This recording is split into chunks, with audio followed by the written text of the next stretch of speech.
Bonsoir à tous. Ce soir, on va parler de quelque chose de lourd. Les États-Unis qui viennent d'admettre qu'ils ne peuvent rien contre l'Iran, les Chinois qui ont effacé Israël de leur carte et Poutine qui vient d'humilier Trump en direct. On va essayer de décortiquer cela tous ensemble.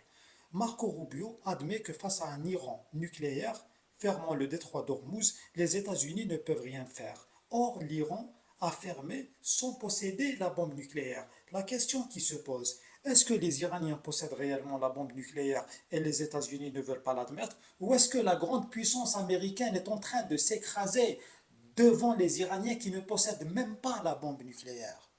Et d'un autre côté, on a le bloc anti-occidental qui est en train de se coordonner. La Chine a averti officiellement la Knesset après sa visite à Taïwan parce qu'on a eu des membres de la Knesset et des officiels israéliens qui sont partis rendre visite à la représentante taïwanaise et cela a déplaît aux Chinois qui ont directement effacé Israël de toutes les cartes qu'ils possèdent chez eux en Chine. C'est un signal de non-reconnaissance. Et Kim Jong-un a déclaré que si la Corée du Sud rentre en guerre, parce que la Corée du Sud a été sollicitée par les Américains, la Corée du Nord va viser directement Israël.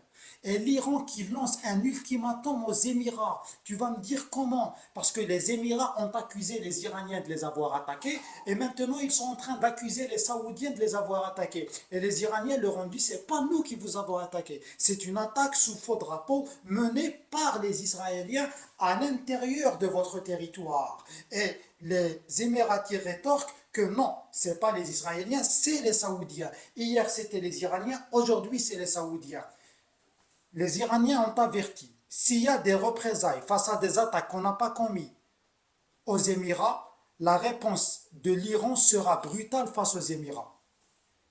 Mais le plus intéressant, c'est que Vladimir Poutine a déclaré dans une déclaration officielle que tant que la Chine, la Russie et l'Iran existent, Trump ne peut pas agir en leader. Et le coup de massue, c'est que on est en train de voir que Islamabad a déclaré officiellement que l'Arabie Saoudite est zone interdite. Le traité de défense entre le Pakistan et l'Arabie Saoudite est rentré en vigueur. Aujourd'hui, ce n'est pas les Américains qui décident au Moyen-Orient. Aujourd'hui, on a affaire à des Pakistanais qui viennent protéger les Saoudiens.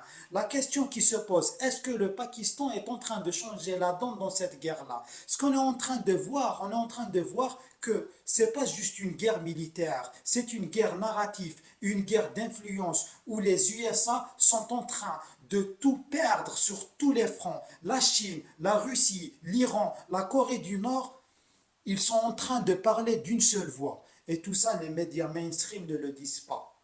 Au final, la famille, dites-moi dans les commentaires ce que vous pensez de tout cela. Merci de m'avoir écouté. C'était ADM avec vous.